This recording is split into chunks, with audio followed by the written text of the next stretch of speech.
dans cette nouvelle vidéo, le programme touche à sa fin. Ce matin, je vais vous parler des 4 étapes qu'il faut franchir pour devenir un expert, pour devenir une ceinture noire pour pulvériser vos records de vente et convaincre vos clients.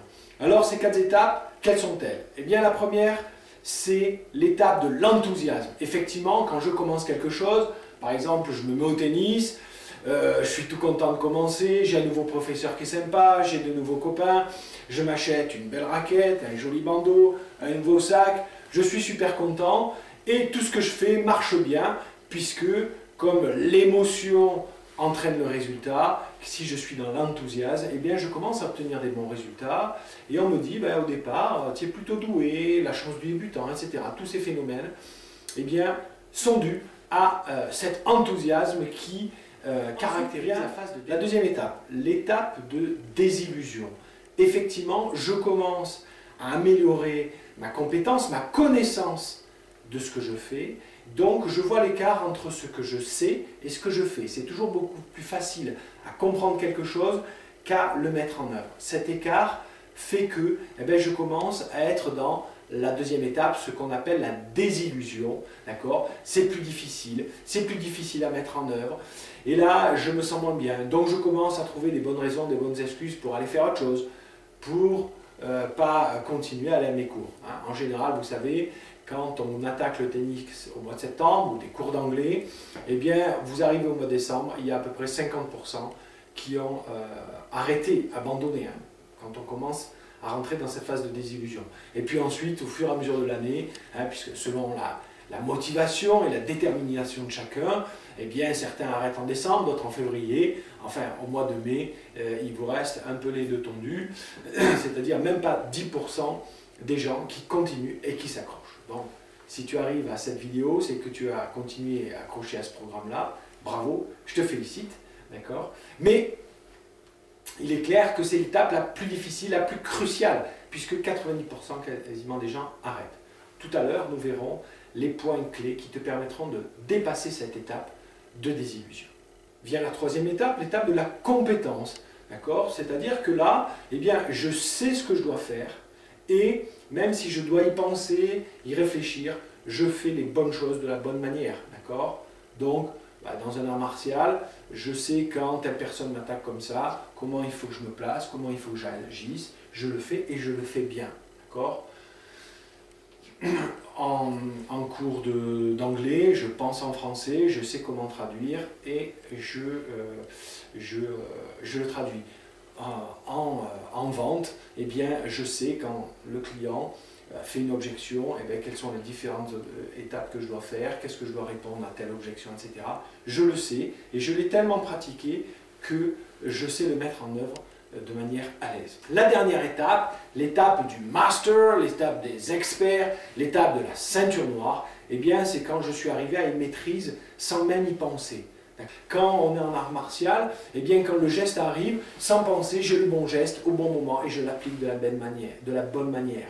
Cette étape-là, c'est celle qui va faire que dans ma vente, dans mon management, dans autre chose, eh bien sans même y penser, j'ai acquis des réflexes, des automatismes qui me font avoir le bon geste au bon moment et de la bonne manière. C'est l'étape ultime, c'est l'étape de la performance absolue. Alors quelles sont les 3 clés? Maintenant, quelles sont les 3 clés qui vont te permettre de franchir cette fameuse deuxième étape, cette étape de désillusion qui est si difficile? Eh bien la première, tu la connais déjà, elle est extrêmement puissante, mais tu vas peut-être mieux comprendre maintenant pourquoi avoir un rêve puissant, être inspiré par un rêve puissant est si important.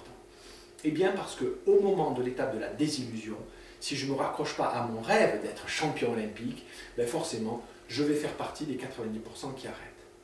Donc plus mon rêve va être puissant, va me porter, va refléter ce que je veux au plus profond de moi, plus je vais le travailler régulièrement, plus mon rêve va me permettre de dépasser cette étape de désillusion.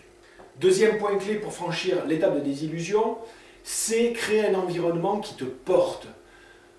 Mettez Zinedine Zidane dans une équipe moyenne qui passe son temps à s'engueuler. Qu'est-ce qui va se passer?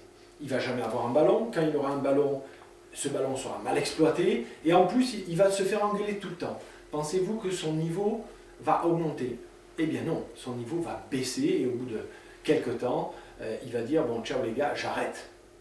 Par contre, mettez un joueur moyen au Real de Madrid, à Marseille, au PSG, etc., avec certes des bons joueurs, mais en plus qui seraient dans un bon état d'esprit, positif, motivant, etc. Chaque fois que le gars il a un ballon, il le donne à quelqu'un et c'est bien exploité, ça l'encourage. Chaque fois que il touche un ballon, il touche le ballon, on lui donne au bon moment, de la bonne manière, ben, il peut l'exploiter, ça l'encourage. Et puis chaque fois qu'il se passe quelque chose positif ou négatif, il est encouragé, il est soutenu, il est porté. Qu'est-ce qu'il va faire? Eh bien, ce joueur va augmenter son niveau naturellement. Eh bien vous c'est pareil. Si vous ne faites pas attention à l'environnement qui vous entoure, eh bien vous allez diminuer votre niveau ou augmenter votre niveau. Alors faites attention aux informations de la télé, de la radio, aux gens qui vous entourent, le langage positif qu'ils ont, sur quoi ils vous font porter votre attention. D'accord? Je ne dis pas que faire une diète d'information toute l'année est une bonne chose, mais ponctuellement, faites une diète d'information parce que malheureusement, aux infos, on vous donne que des informations négatives et qui vous focalisent sur quelque chose sur lequel vous n'avez pas de prise. Faites attention les gens qui sont autour de vous. Est-ce qu'ils croient en vous? Est-ce qu'ils ne croient pas en vous? Est-ce qu'ils vous démotivent? Est-ce qu'ils vous parlent tout le temps de leurs problèmes, leurs soucis, leurs difficultés, etc. Faites attention à cela et éventuellement proposez-leur de recréer une nouvelle et belle relation basée sur des choses orientées vers vos projets, vos envies, un échange de ça marche, un apport de solutions, etc., etc. Rien que des encouragements. Toujours Miguel Martinez, d'accord, me disait que quand il préparait les Jeux Olympiques, il s'entraînait dur tous les matins et l'après-midi, il allait voir des gens positifs. C'est son terme, des gens positifs. Même pas qui lui parlaient de vélo, mais des gens qui étaient positifs dans leur vie, dans leur entourage, dans leurs relations, etc.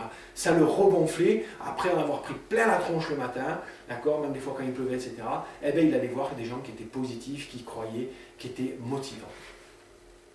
Enfin, dans un environnement qui vous porte, je vous incite à faire attention aussi à votre environnement matériel, d'accord? Avoir des beaux objets, être dans un environnement rangé, un bureau propre, etc.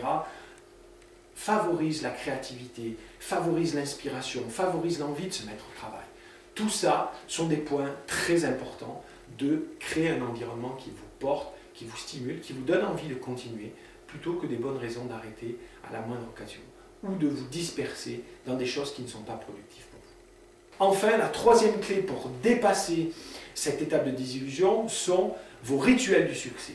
Oui, la planification, vous savez, si je ne planifie pas mon succès, je laisse la place à mes échecs, d'accord, puisque tout est vide, eh bien, c'est les autres qui vont prendre la place, c'est le vide qui va prendre la place. Si je le planifie, c'est l'étape du succès, parce que je ne pense même plus à qu'est-ce que je dois faire, etc. Je les planifie à l'avance, d'accord? Donc en sport, ben forcément on a des rituels pour travailler la musculation, des rituels pour travailler l'endurance, des rituels pour travailler la technique du haut, la technique du bas, le revers, le coup droit, le service, etc. Je sais que c'est tous les mercredis matins à 10 h. Voilà, on ne se pose plus ces questions-là, c'est ritualisé. Le gros avantage des rituels, c'est que si vous voulez, si vous faites un petit peu chaque semaine, eh bien à la fin de l'année, vous l'aurez fait 52 fois et déjà ça vous a mis à un niveau supérieur. Mais imaginez le résultat que vous obtiendrez dans 3 ans, dans 5 ans par rapport à celui qui a arrêté. C'est considérable, d'accord?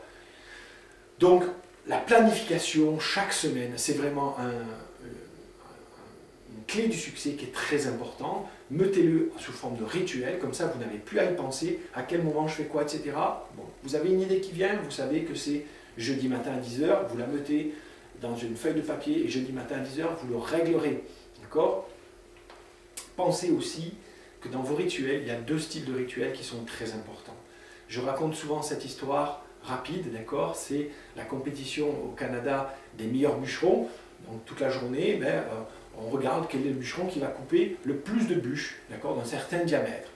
Qu'est-ce qui se passe? À la fin de la matinée, en général, il y a toujours les jeunes bûcherons qui ont 2-3 bûches d'avance sur les plus vieux bûcherons.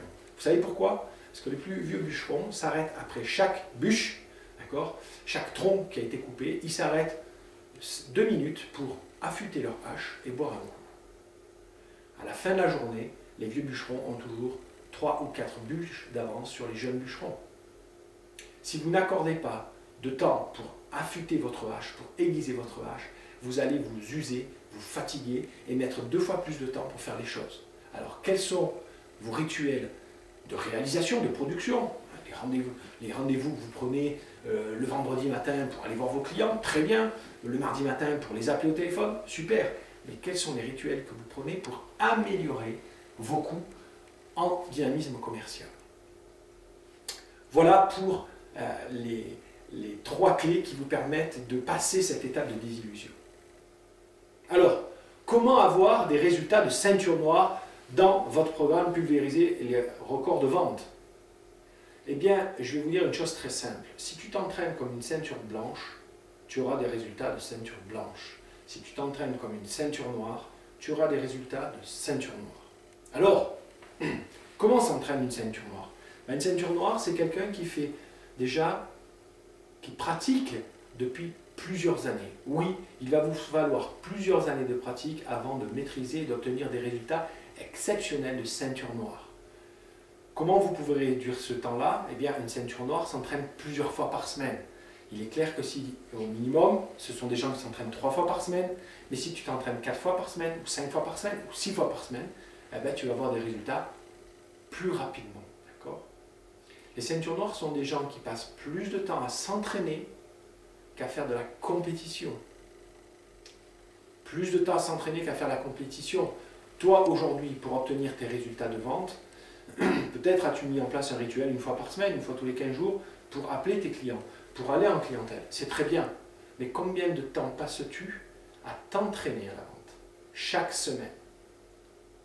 Enfin, une ceinture noire, c'est quelqu'un qui, chaque année, depuis plusieurs années, fait au minimum 2 ou 3 stages par an, pendant 1 semaine en immersion totale avec un expert. Et ça, c'est une stratégie gagnante également pour ton dynamisme commercial et ton efficacité commerciale. Et je vous souhaite un bon succès et un bon chiffre d'affaires d'ici la fin de l'année. À bientôt.